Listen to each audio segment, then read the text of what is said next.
Nouvelle édition sur la télévision Labari, mais d'abord les titres. Plus de 2 semaines après le début de l'opération de recensement électoral, le coordonnateur national du fichier électoral biométrique a fait le point.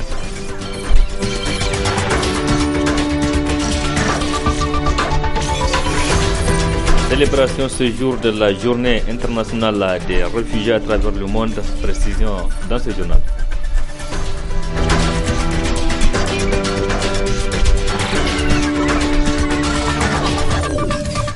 Samedi 20 juin 2015, mesdames et messieurs, bonsoir, bonne rupture et bienvenue à ce journal-là. Après sa brillante participation au Salon international des énergies renouvelables et de l'environnement en Afrique du 22 au 25 avril 2015 à Dakar, le directeur général de SES Niger a officiellement reçu son trophée hier soir. C'était au ministère de l'énergie et du pétrole. La cérémonie a été présidée par le directeur de cabinet du ministère en présence de l'ambassadeur de l'Espagne de l'Espagne au Niger et des cadres centraux du ministère. Le point avec Adam Soumana et Sadoudoumi. Il s'agit là d'un échantillon des produits présentés au 6e Salon international des énergies renouvelables et de l'environnement en Afrique tenu à Dakar par la société nigérienne Solaire Eau Santé SES Niger. Cette dernière s'est distinguée par la qualité de ses produits, toute chose qui a valu à SES Niger le trophée de Green Award Africa for Quality, une distinction vivement louée d'ailleurs par le représentant du ministre de l'Énergie. Cette distinction, mesdames et messieurs, couronne le succès d'une entreprise qui a fait ses preuves sur le plan national avec beaucoup de réalisations et sur le plan de l'espace UMOA avec des projets qui sont en cours dans certains des pays de l'espace UMOA. Cette distinction obtenue par la société SES Niger sanctionne le sérieux d'une entreprise nigérienne à travers la qualité de ses prestations. Ceci est dû à la persévérance, mais aussi au leadership de son directeur général, M. Aboubakar Agali. La société SES Niger se veut une société spécialisée en matière d'énergie solaire qui s'est donné comme vocation à la recherche de solutions durables pour la résolution de la crise énergétique au Niger à travers la promotion de la recherche et de l'innovation en matière d'énergie renouvelable. Notre participation a été motivée parce que nous sommes acteurs sur ce projet au titre du lot numéro 5 Niger. Donc nous avons participé et avec les produits que nous avons présentés, notamment le Solar Bomb, les kits pour la scolarisation de la jeune fille et le lampadaire pour les systèmes pour les sites des réfugiés. Donc ces 3 applications ont été en tout cas estimées par les différents visiteurs et les autorités en tout cas en charge de ces salons. Nous, ce que nous avons fait en tant qu'entreprise, c'est de plaider auprès des États pour qu'il y ait la défiscalisation d'un certain nombre de produits, notamment des produits de base qui est le panneau solaire et la pompe d'exor pour le pompage solaire. Mais est-ce que le panneau sur la plupart des pays il est déjà défiscalisé. C'est vrai qu'il y a quand même une taxe communautaire qui est toujours d'équipement. Voilà, donc c'est juste ce qu'on peut faire. Cette distinction honore non seulement la société SES Niger, mais aussi et surtout l'ensemble du pays. Elle constitue également une interpellation pour les décideurs politiques afin d'investir davantage dans cette source inépuisable d'énergie dont la nature a doté le Niger pour résoudre à jamais son problème d'énergie électrique. La coordination nationale du comité chargé du fichier électoral biométrique a animé cet après-midi un point de presse. Il s'agit de faire le point du recensement électoral porte à porte qui tire à sa fin et l'opération de ratissage en voie de l'établissement du fichier électoral au Niger. Un extrait du point de presse animé par le coordinateur national adjoint. il y a eu une mission de supervision sur le terrain. Pour certains, ça a été pris en charge par les équipes de terrain, mais il y a une mission de supervision du bureau de la coordination nationale. Et je pense que ces problèmes ont été pris en charge. Il était simplement question de dire aux gens qu'il était possible de se faire recenser dans une commune pour le compte d'une autre. C'est ça la gestion des transhumants, la gestion des nomades. Donc il n'y a pas de souci. Il y a un arbitrage qui va être fait au niveau national et qui prenne en charge ces questions-là. Et cet arbitrage va faire intervenir tous les acteurs du terrain, donc au niveau de la coordination nationale. Il y a la faible implication quand même qu'on a notée des autres acteurs, aussi bien les partis politiques que l'administration ou autres. Au départ, elle était relativement timide. Donc nous avons vu des cas où des agents recenseurs avaient circulé seuls, ce qui n'était pas pratique et ce qui n'était pas normal véritablement sur le terrain. Donc l'ordre a été remis par rapport à ces questions. Il y a le dernier souci majeur donc relevé sur le terrain, c'est relativement aux pièces qui sont présentées pour se faire recenser. Donc les gens ont présenté le permis de conduire et jusqu'à présent, certains font un peu de la résistance pour dire qu'il faudrait qu'il le soit. Le permis de conduire, il est considéré comme un diplôme. Il est fait après un examen. Il est obtenu après un examen. Si, je vais prendre l'exemple d'un Yougoslave, il vient au Niger, il fait son permis de conduire, c'est le même permis qu'il a avec vous. Donc vous comprenez bien que ce n'est pas cette pièce-là qu'on va faire valoir pour se faire enregistrer. Je voudrais simplement rappeler que la gestion vraiment des nomades, des gens ont la faculté de se faire recenser dans une commune pour le compte d'une autre commune, il le précise clairement. Maintenant, les agents recenseurs, donc il y a eu quelques rétentions d'informations sur le terrain, il faudrait que ça ne souffre plus de cet état de choses. Nous avons à continuer notre travail comme il nous a été demandé et comme on doit le faire. Donc les gens vont être payés à temps, il n'y a aucun souci. Maintenant, j'appelle à l'adhésion de tous à cette opération de ratissage pour que ça soit mené au mieux, pour que tout le monde exerce, tous les Nigériens soient recensés et que chacun exerce son droit de vote.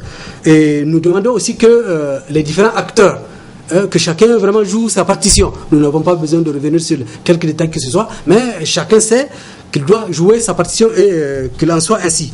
Maintenant, pour finir, définitivement, c'est un clin d'œil que je vais faire vraiment sur ceux qui sont sur le terrain, qui travaillent vraiment d'arrache-pied. Ils ont vraiment toute la mention spéciale de la coordination nationale et toute la mention vraiment je pense que c'est la nation qui va les féliciter. Le travail, ils le font dans des conditions extrêmement difficiles, mais ils le font quand même. Ils le font pour le pays et je pense que vraiment ils devraient être félicités pour ça. Nous, en tout cas, pour notre part, nous les félicitons et nous les encourageons pour que ce soit bien mené et que au 30 septembre, comme nous avons pris l'engagement, que nous remettions aux autorités le fichier électoral biométrique qui va servir de support aux élections de 2016 dans notre pays. Troisième jour aujourd'hui du mois béni de Ramadan. En cette période, il est recommandé aux musulmans de multiplier les bonnes œuvres. Quelle est l'importance de ce mois de Ramadan pour les musulmans? Réponse avec Oustaz Haladou Yahya. Le mois béni de Ramadan, c'est un mois plein de signification.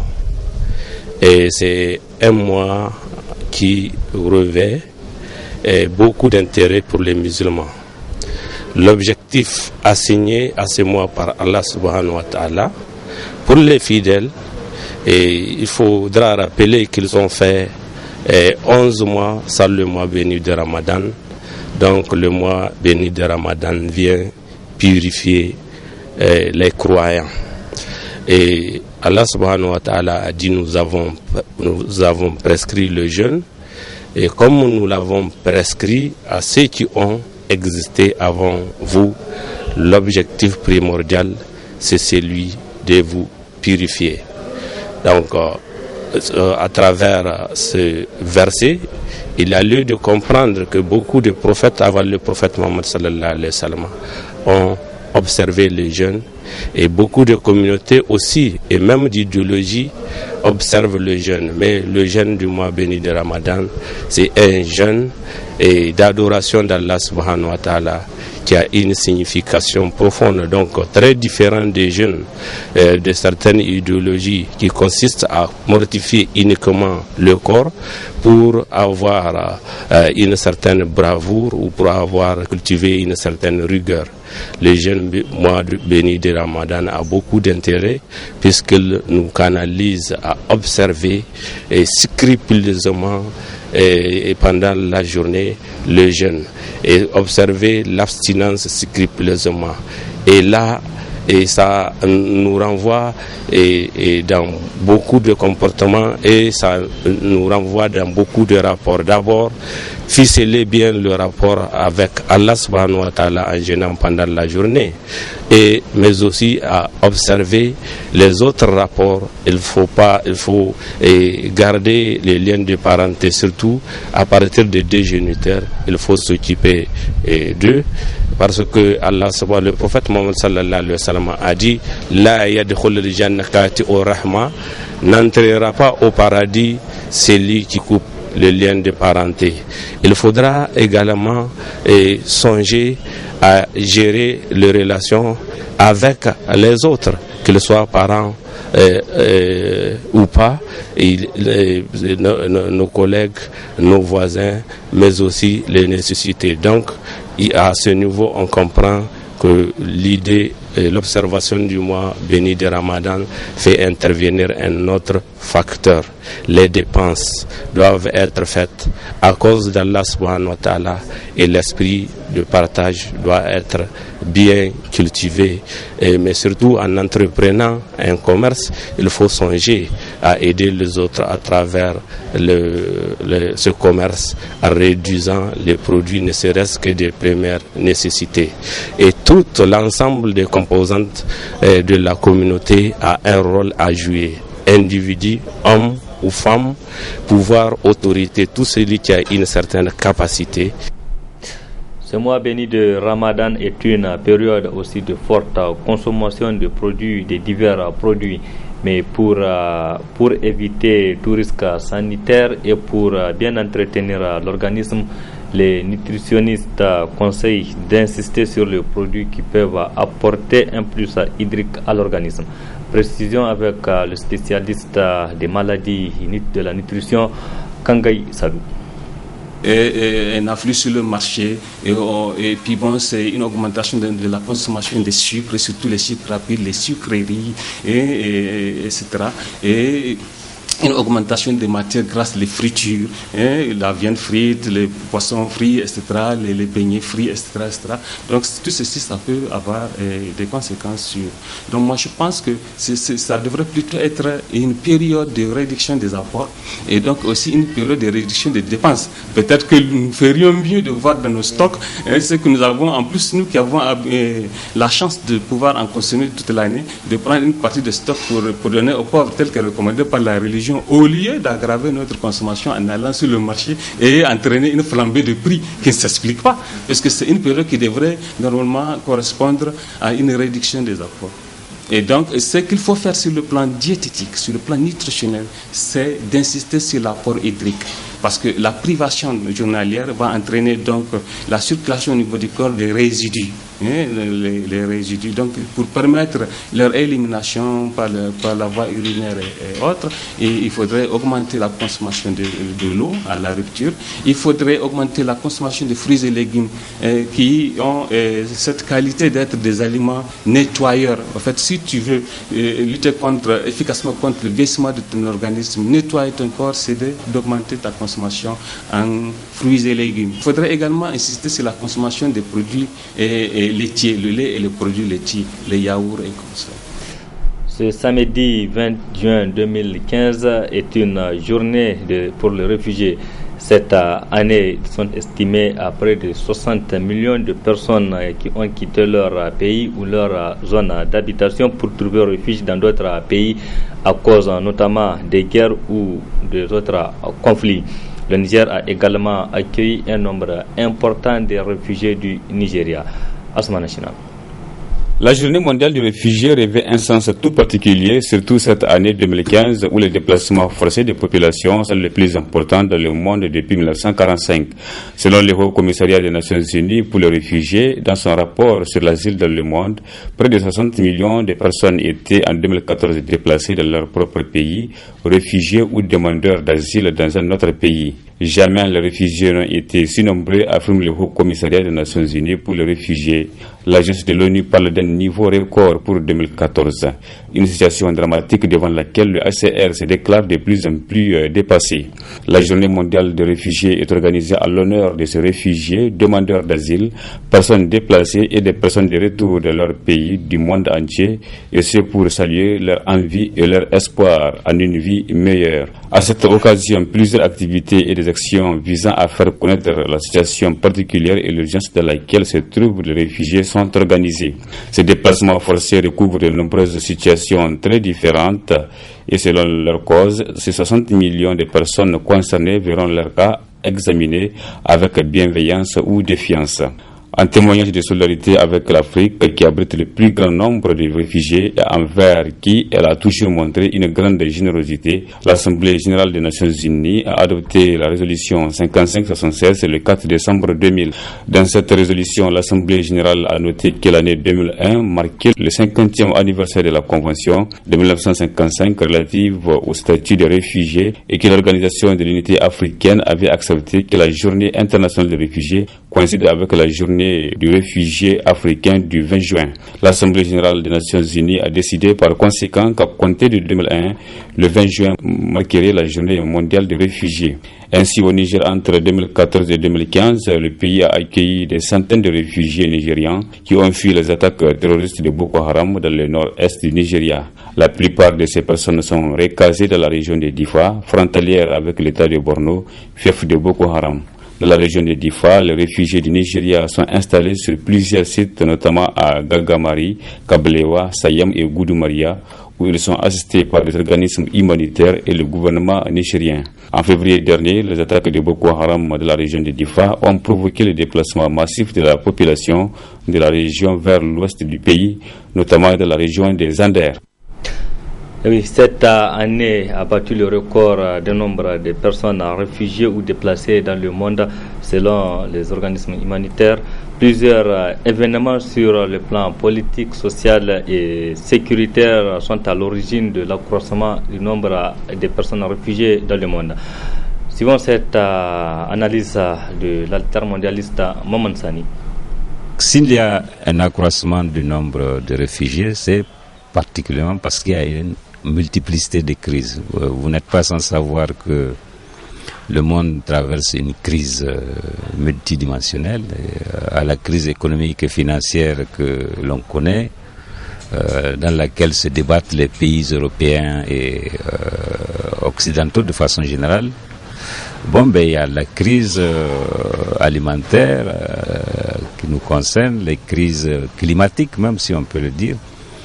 Donc certains n'hésitent même pas à dire qu'il y a une crise de civilisation, voulant dire par là que en même temps que la crise économique, il y a pratiquement tous les aspects de la vie sociale qui sont en délitement.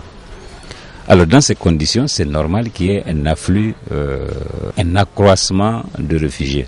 Mais contrairement à ce que les gens ont tendance à penser en voyant le spectacle, en observant les navires ou en tout cas les bateaux de fortune qui essaient de traverser la Méditerranée pour rejoindre l'Europe, eh bien les pays occidentaux ne sont pas ceux qui accueillent le plus de réfugiés. Les réfugiés sont majoritairement dans les pays du Sud. Donc contrairement à ce qu'on peut croire ou penser, ce ne sont pas les pays du Nord qui abritent le plus grand nombre de réfugiés, c'est plutôt au Sud que ça se passe. Donc, il y a des crises au Nord comme au Sud, il y a des conflits et ces conflits génèrent des réfugiés. Je pense que c'est la raison qui peut expliquer que d'année en année, le nombre de migrants forcés, en tout cas, s'accroît. Maman Sani, que vous retrouverez plus en détail en partie magazine de ce journal-là. La Commission nationale des droits humains, CNDH, a rendu public un communiqué de presse le 19 juin. La Commission a développé dans ce communiqué de presse le point relatif à la situation sécuritaire et humanitaire dans la région de Difa. Mahmoud Saleh. De la mission de Difa, face au refus des autorités de faciliter à la CNDH le libre accès au site et tout contact avec les FDS, la mission n'a pu organiser ni la formation ni les visites projetées sur le terrain. Elle s'était donc réduite à de simples séances d'entretien sur place dans la ville de Difa avec les différents acteurs en présence du gouverneur ou de ses représentants. Des constats effectués par la CNDH au plan sécuritaire, comparativement à la première mission de la CNDH effectuée en mars dernier, la situation sécuritaire s'est nettement améliorée et demeure sous contrôle. Au nombre des mesures prises par les autorités régionales pour ramener le calme et la quiétude sociale dans la région, l'on peut citer la restriction de la liberté d'aller et venir de 20h à 5h du matin, l'interdiction de circuler sur tout engin moto à 2 roues sur l'ensemble du territoire de la région de Difa, l'interdiction de la pêche et de la commercialisation du poivron, la réglementation et l'approvisionnement en hydrocarbures. Toutefois, il est à signaler qu'aucun arrêté matérialisant ces mesures n'a été mis à la disposition de la mission, ni fait l'objet d'affichage au niveau du gouvernorat de Difa. Au plan humanitaire, suite au communiqué du gouverneur de la région de Difa, intimant aux populations des îles du lac Tchad l'ordre d'évacuer les lieux dans un délai de 4 jours, aucun plan d'évacuation et d'accueil des populations et de leurs cheptels n'a été préalablement mis en place. Cette situation a entraîné un immense désarroi, occasionnant des pertes en vies humaines, l'abandon des biens sur place, ainsi que le déplacement des vaches curies hors de leurs environnements naturels, menaçant du coup leur survie. Au plan judiciaire, il ressort des constatations que les interpellations sont opérées sans l'implication du parquet d'instance de Difa. Elles sont parfois suivies de tortures et autres traitements inhumains et dégradants. Les procès-verbaux d'enquête préliminaire sont souvent établis sur la base de simples dénonciations et délations, portant ainsi une entorse grave au principe de la présomption d'innocence. Des inculpés au nombre de 38, mis en liberté provisoire par le doyen des juges d'instruction, demeurent dans les locaux de la cellule antiterroriste en attendant leur retour dans leur localité d'origine. Une telle situation, outre qu'elle est non statutaire, ne doit pas perdurer en ce qu'elle est contraire à la loi. S'agissant du jugement des affaires liées au terrorisme, les dossiers souffrent d'une lenteur judiciaire relativement excessive. De la mission de Kolo, suite aux informations faisant état du décès du nommé Boulama Madei, survenu le 11 juin 2015 aux environs de 6 heures du matin à l'hôpital national de Niamey, une mission d'investigation de la CNDH a été diligentée du vendredi 12 au lundi 15 juin à l'effet de s'enquérir des circonstances de son décès. Il ressort que l'intéressé a été transféré le 28 mai 2015 de la prison de haute sécurité de Koute-Kalé à la maison d'arrêt de Kolo. Il s'était présenté à l'infirmerie le 31 mai 2015 et a reçu des soins avant d'être référé à l'hôpital de district de Kolo le 2 juin 2015 où il sera hospitalisé pendant 4 jours. De retour à la maison d'arrêt de Kolo, il sera placé en observation durant 2 jours à l'infirmerie avant d'être admis à l'hôpital national de Niamey le 8 juin 2015. Son décès fut constaté le 11 juin 2015 des suites de la méningite. Il résulte de cette investigation que le nommé Boulama Madei n'a nullement subi des actes de torture ou de sévices corporels et autres traitements inhumains ou dégradants. Du processus électoral en cours, la CNDH se félicite du démarrage du recensement en vue des élections générales que le Niger s'apprête à organiser en 2016. L'établissement d'un fichier électoral fiable doit être un signe annonciateur de la tenue d'élections crédibles, honnêtes, transparentes et démocratiques. La CNDH aura un regard observateur, alerte et vigilant tout au long du processus, c'est-à-dire avant, pendant et après les élections. Une fois de plus, Elle lance un vibrant appel pour le renforcement d'un dialogue et d'un climat politique apaisé. Je le disais, la partie magazine de ce journal est consacrée à l'analyse de Maman Sani Adamou Altera, mondialiste, sur l'accroissement du nombre de réfugiés à travers le monde. Très bonne réception. Ce qui peut venir tout naturellement à l'esprit, c'est la multiplicité des crises.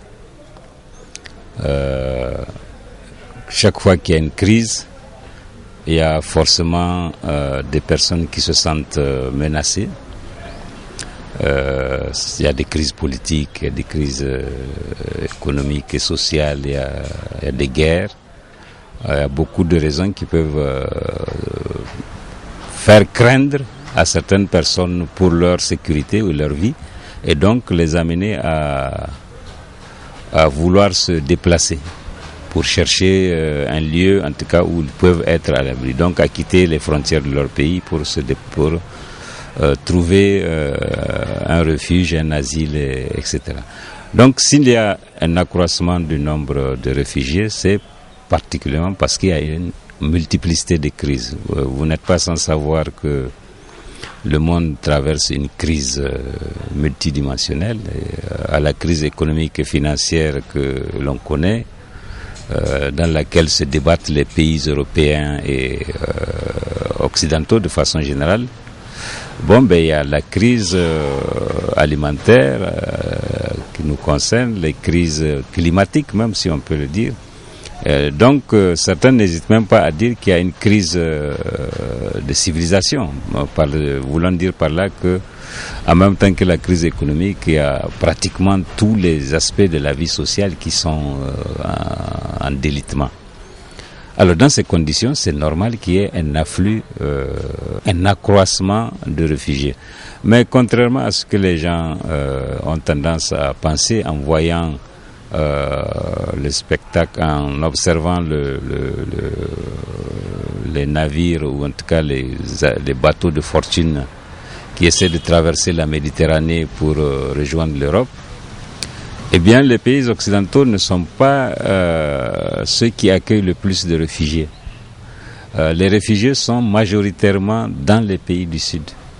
Donc contrairement à ce qu'on peut croire ou penser, ce ne sont pas les pays du Nord qui abritent le plus grand nombre de réfugiés, c'est plutôt au Sud que ça se passe. Donc il y a des crises au Nord comme au Sud.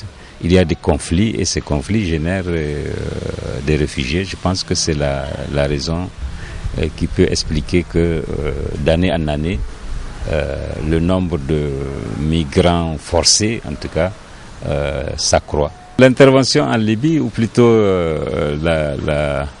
l'agression de l'OTAN sur la Libye, n'explique pas tout. C'est-à-dire que c'est la modalité de déplacement des réfugiés.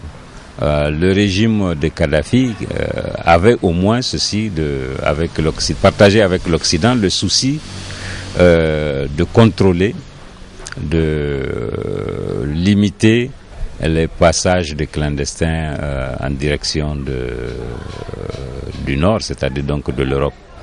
Le fait qu'il y ait une situation de chaos en Libye, évidemment, favoriserait la forme que cela a pris depuis quelque temps, ça veut dire le fait que de nombreux chaloupes, de nombreux bateaux de fortune soient remplis de réfugiés ou de migrants, parce qu'on ne sait pas, très souvent les Occidentaux font l'amalgame entre les deux.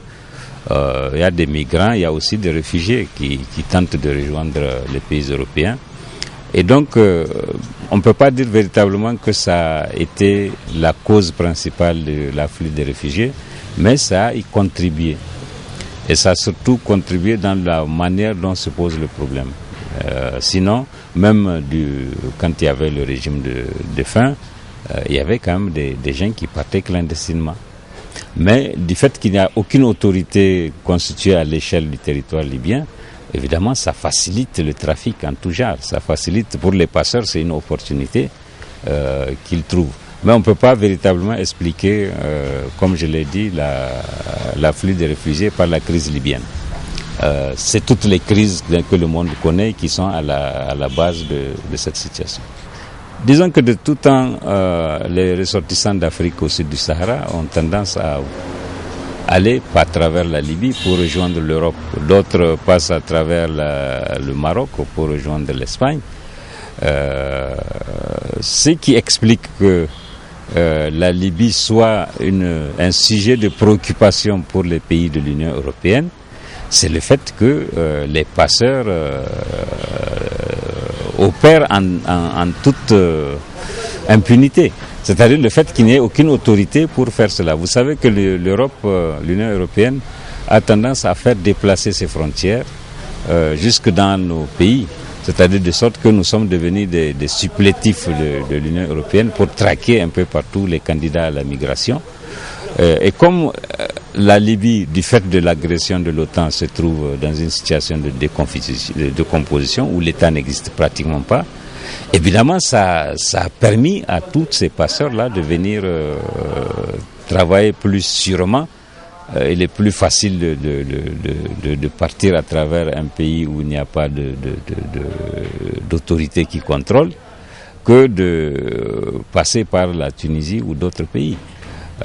Donc de ce point de vue-là, on peut dire que s'il y a eu un accroissement de candidats à la migration à partir des côtes libyennes, c'est bien la conséquence directe de la destruction de ce pays par l'OTAN. Donc l'OTAN se plaint de quelque chose qui est pratiquement le résultat de ce qu'elle a commis. Donc l'idée de dire qu'il faut traquer les migrants, etc., en faisant l'amalgame entre des candidats volontaires à la migration et puis ceux qui sont des réfugiés qui craignent pour leur vie, qui sont victimes d'exactions, en faisant cet amalgame et en donnant l'impression que l'Europe est submergée, eh bien on arrive à des propositions aussi incongrues que celle de l'idée de détruire les navires de tout ce qui prend des clandestins.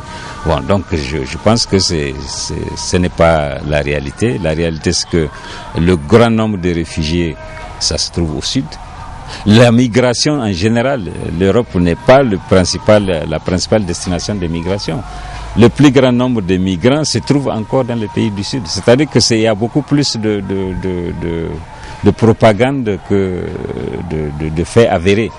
Donc, il n'y a pas un déferlement, une invasion des pays occidentaux.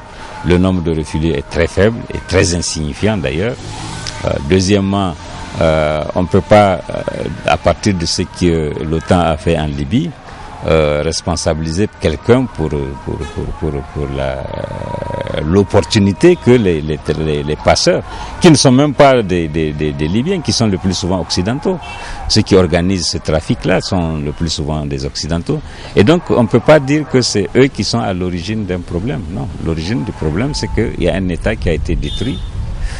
Sur cette base, il y a des opportunités qui se présentent pour des transports des candidats à l'immigration et surtout pour les organisateurs de ces trafics de migrants